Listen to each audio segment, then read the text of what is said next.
Matahom mga kabuntagon, mga kapaglaom.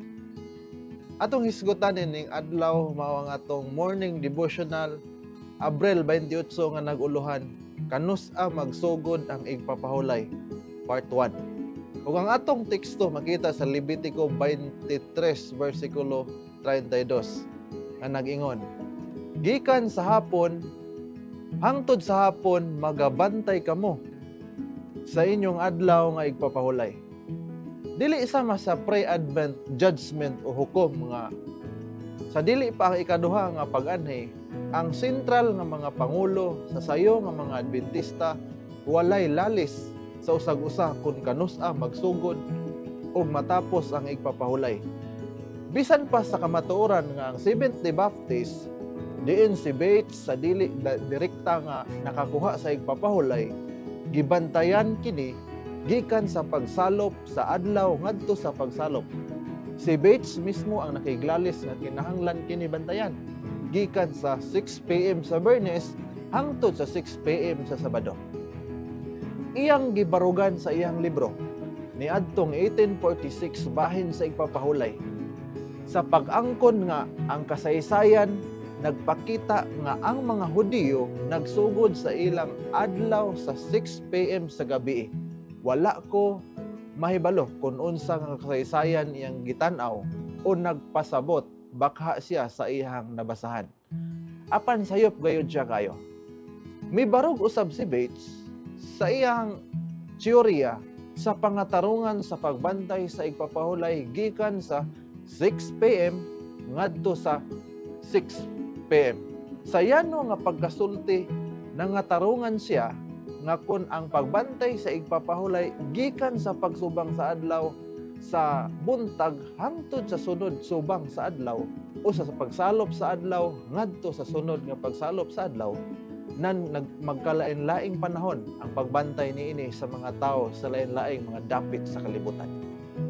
Ug sa pagkasiguro dili gusto ang Dios niya na busa nakaingon siya sa panapos tungod kay ang pagsalop sa adlaw alas 6 man sa hapon sa Ecuador sa tibuok nga tuig maparihas ang pagbantay sa mga tao sa pagsunod ug pagkatapos sa igpapahulay, maingon nga mao kini ang gusto sa Dios. Kus ganon kana nga conviction ug si Bates mao ang usa ka tawo nga madasigon ug makanunayon nga tawo sa iyang gituohan nga usa ka butang. Ang resulta, kanunay makakuha og mensahe ang iglesia nga ang igpapahulay magsugod sa 6 PM. Naningkamot gayud si Bates sa pagtuo sa iyang baruganan. Halos sa tanang mga Adventista, lakip si James ug Ellen White, busa sulod sa napulo katuig sila ug uban pang mga Adventista nagbantay sa igpapahulay sa sayop nga panghunahuna. Karon adunay usa ka problema. Ug unsa may pagtagad sa Dios niini nga usa ka sayop?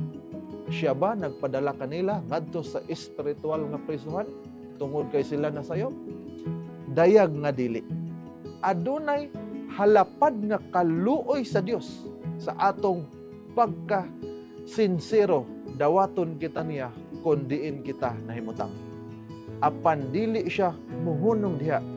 Siya usab malumo nga nagatultol diha sa dalan sa kamatuoran. Mag-ampo ta mga kapaglaom.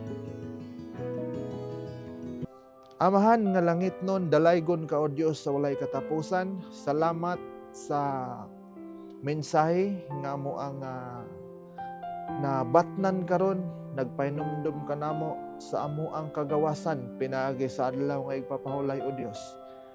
Salamat nga imong gipasabot ka namo kung unsaon namo kini pagtamod ug unsaon namo kini pagbantay aron kami makabaton og mainit og duol pa jud nga relasyon diha kanimo nining katapusan ng mga panahon. Panalangini ang tanan nimong mga katawhan sa tibuok kalibutan ug kining tanan among ginasalig ginatugyan diha lamang ni Ginoong Hesus nga manluluwas. Amen.